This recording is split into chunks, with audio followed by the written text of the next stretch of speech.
ఓరిగా నాకు ఇద్దరు బిడ్డలు ఒక కొడుకు అయ్యా. నేను కన్న కష్టం చేసుకొని బతికిన నాయన.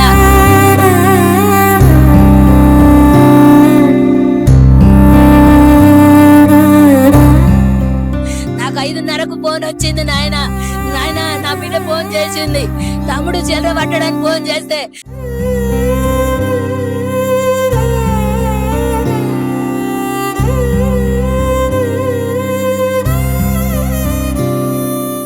యాదాద్రి భువనగిరి జిల్లా భూదాన్ పోచంపల్లి మండలం గౌస్కొండ గ్రామంలో విషాదం నెలకొంది. చూస్తున్నాం, ఇదే చెరువులో పడి శివ మరణించడం జరిగింది. మరి నిన్న నాటు పడవలో వీళ్ళు ఇక్కడే విహారం చేసినటువంటి పరిస్థితి.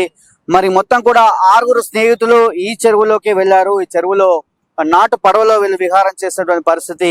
మరి ఒక్కసారిగా మధ్యలోకి వెళ్ళాక చూస్తున్నాం, చెరువు దగ్గర ఉన్నాం, చెరువు దగ్గర మధ్యలోకి వెళ్ళాక ఆ నాటు పడవ అనేది మునగడం జరిగింది. ఆ మునిగినటువంటి పరిస్థితిలో 6 కూడా అందులోనే దూకినటువంటి పరిస్థితి. కానీ 5 ఈత రావడం వల్ల వాళ్ళంతా కూడా రావడం జరిగింది. కానీ శివ మాత్రము అందులో మరణించడం జరిగిందని చెప్పవచ్చు. మరి చూస్తున్నాం, మధ్యలో అతని యొక్క డెడ్ బాడీ దొరికింది. సిడిఎఫ్టి బృందాలు కావచ్చు, అదేవిధంగా పోలీసు సిబ్బంది మొత్తం కూడా రాత్రి నుంచి గాలించి శవాన్ని అయితే బయటకు తీయడం జరిగింది. మొత్తం కూడా రోధిస్తున్న పరిస్థితి. గ్రామం అంతా కూడా ఈ చెరువు వద్దకే వచ్చారు. మొత్తం కూడా గ్రామస్తులు అందరూ కూడా ఇక్కడికే రావడం జరిగింది. ఎందుకంటే నిన్న మొన్నటి వరకు శివ, అందరి మధ్యలో ఉన్నటువంటి శివ ఈ రోజు లేకపోవడం నిజంగా చాలా బాధ కలిగిస్తుంది. చాలా మంది రోధిస్తున్నటువంటి పరిస్థితి అయితే మనం చూస్తున్నాం. ఎందుకంటే మరి నిన్న స్నేహితులతోటి మద్యం సేవించారని చెప్తున్నారు, పార్టీ చేసుకున్నారని చెప్తున్నారు. మరి 6 కూడా ఆ మద్యం మత్తులోనే ఆ పడవ ఎక్కారని చెప్తున్నారు. ఆ పడవ ఎక్కినటువంటి సందర్భంలో మధ్యలోకి వెళ్ళాగా నాటు పడవ కాబట్టి వాళ్ళకు వెయిట్ ఆపలేక అదంతా కూడా మునిగినటువంటి పరిస్థితి. ఆ మధ్యలో పడవ అనేది మునిగింది. మరి 6 కూడా మరి అందులో శివకు మాత్రం ఈత రాలేదని చెప్తున్నారు. మిగతా 5 కూడా చాలా అందుకు మధ్య మత్తులోరు కాబట్టి వాళ్ళంతా కూడా కేకలేస్తున్న సందర్భంలో ఈ రోడ్డు గుండా వెళ్తున్నటువంటి ఒక మత్స్యకారుడు వెంకటేష్ అనే వ్యక్తి చూసి వారిని కాపాడినటువంటి పరిస్థితి 5 కూడా. కానీ రోడ్డు ఇక్కడికి వచ్చినాక వాళ్ళు కూడా పారిపోయినటువంటి పరిస్థితి. శివ మాత్రం అందులోనే మునిగారు. నిన్నటి నుంచి కూడా గాలింపు చర్యలు చేపట్టి ఇంత ముందే వెలికి తీసినటువంటి పరిస్థితి అయితే మనం చూసాం. గ్రామస్తులంతా కూడా మొత్తం ఇక్కడికే వచ్చారు. మరి భూదాన్ పోచంపల్లి సంబంధించి ఎస్ఐ భాస్కర్ రెడ్డి ఆధ్వర్యంలో కూడా వెలికి తీసిన పరిస్థితి. గ్రామస్తులంతా కూడా ఇక్కడికే వచ్చి రోధిస్తున్నారు. ఎందుకంటే శివ నిన్న మొన్నటి వరకు అంటే కొర్రెంలకు సంబంధించి ఒక పెట్రోల్ బంక్ లో పనిచేసేటువంటి శివ మరి నిన్న మొన్నటి వరకు అందరితో కలియ తిరిగాడు. మరి ఎందుకంటే శివకు తండ్రి లేనటువంటి పరిస్థితి, కేవలం తల్లి మరి చెల్లెలు ఉన్నటువంటి పరిస్థితి. మరి ఆ శివ ఇలా మరణించడం బాధ కలిసి చెప్తున్నారు. మరి ఆ స్నేహితులే వారిని చంపారని చెప్పి వాళ్ళు కూడా కొంచెం రోధిస్తున్నటువంటి పరిస్థితి. వాళ్ళు కూడా కొంచెం అనుమానం వ్యక్తం చేస్తున్నారని చెప్పవచ్చు. ఎందుకంటే నిన్న డ్యూటీకి వెళ్దామన్నటువంటి శివను పిలిపించారు, మద్యం సేవించారు, మద్యం తాగిపించారు, మరి చంపేశారని చెప్పి కొంచెము అనుమానాస్పదంగా వాళ్ళు చెప్పినట్టు పరిస్థితి. నాయన మా కాస్తంటే ఏది లేదు నాయన, మేము కూలీలు చేసుకొని బతికేటోళ్ళం నాయన. నా పిల్లగాని దోస్తులు చంపిరు నాయన, వాళ్ళు కూడా 4 చావాలి నాయన.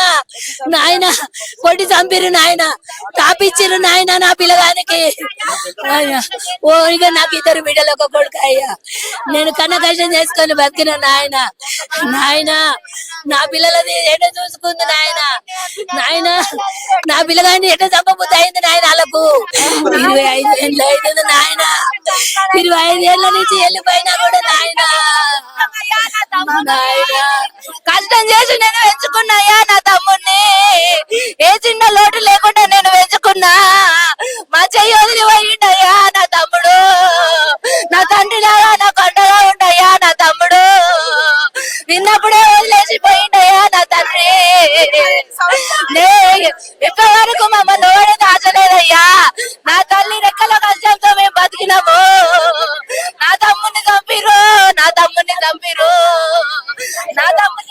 నా తమ్ముడిని చంపినాడు. ఎవడు బతకకూడదు, నేనైతే బతకనియను.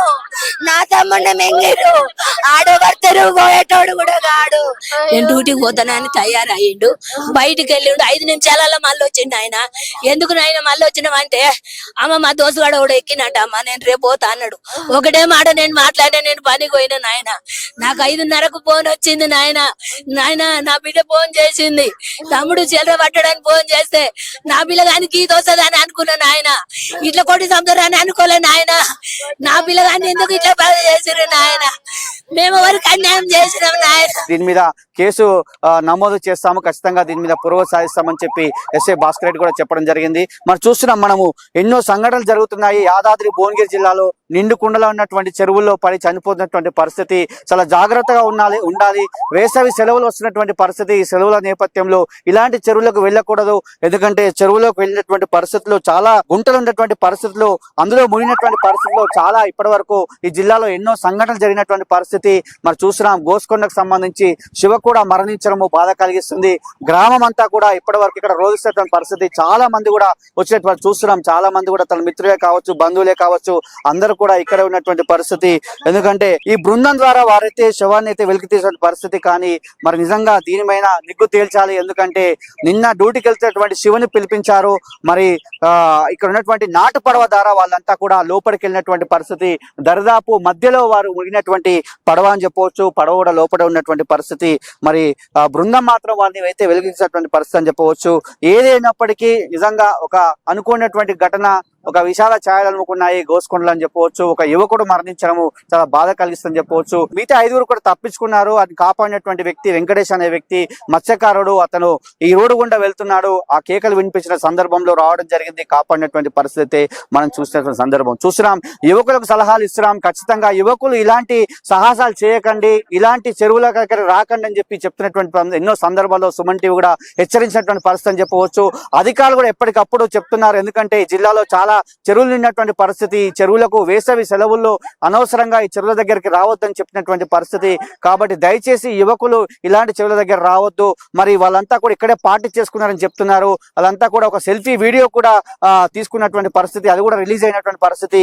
ఆ యొక్క పడవలో విహరిస్తున్న సందర్భంలో ఒక సెల్ఫీ కూడా తీసుకున్నటువంటి వీడియో కూడా బయట వైరల్ అయినటువంటి పరిస్థితి. ఏది ఏమైనప్పటికీ 5 ప్రాణాలు కూడా దక్కడము, మరి శివన్ ఒక్కడిని కోల్పోవడం అయితే బాధ కలిగిన విషయం చెప్పవచ్చు. ఈ గ్రామంలో కూడా విషాద ఛాయలు అలుముకున్నాయి. మరి ఈ ప్రాంతం వద్ద మాత్రం చాలా మంది రోధిస్తున్నటువంటి పరిస్థితి. వారి యొక్క తల్లే కావచ్చు, వారి యొక్క చెల్లె కావచ్చు, అదేవిధంగా దాని యొక్క బంధువులు కావచ్చు, వారి మిత్రులంతా కూడా ఇక్కడికే వచ్చి నిన్న నుంచి కూడా శవాన్ని వెరికినటువంటి పరిస్థితి. ఇప్పుడే తీసుకెళ్లినటువంటి పరిస్థితి. ఏరియా హాస్పిటల్కి పంపించారని చెప్పవచ్చు. మరి నిజంగా సుమన్ టీవీ కూడా హెచ్చరిస్తుంది, ఎట్టి పరిస్థితుల్లో కూడా యువకులు ఇలాంటి సాహసాలు చేయకండి. మరి నాటు పడవలు కావచ్చు, అదేవిధంగా ఈ యొక్క చెరువులో కావచ్చు మీరు దూకే ప్రయత్నం చేయకండి, ఈతలు కొట్టే ప్రయత్నం అయితే చేయొద్దని చెప్పి సుమన్ టీవీ కూడా హెచ్చరిస్తున్న పరిస్థితి చెప్పవచ్చు. ఇది గురునాథ్ శరత్, యాదాద్రి భువనగిరి జిల్లా భూదాన్ పోచంపల్లి మండలం గోస్కొండ గ్రామం. నాకు 2 బిడ్డలు ఒక కొడుకు అయ్యా. నేను కన్న కష్టం చేసుకొని బతికిన నాయన.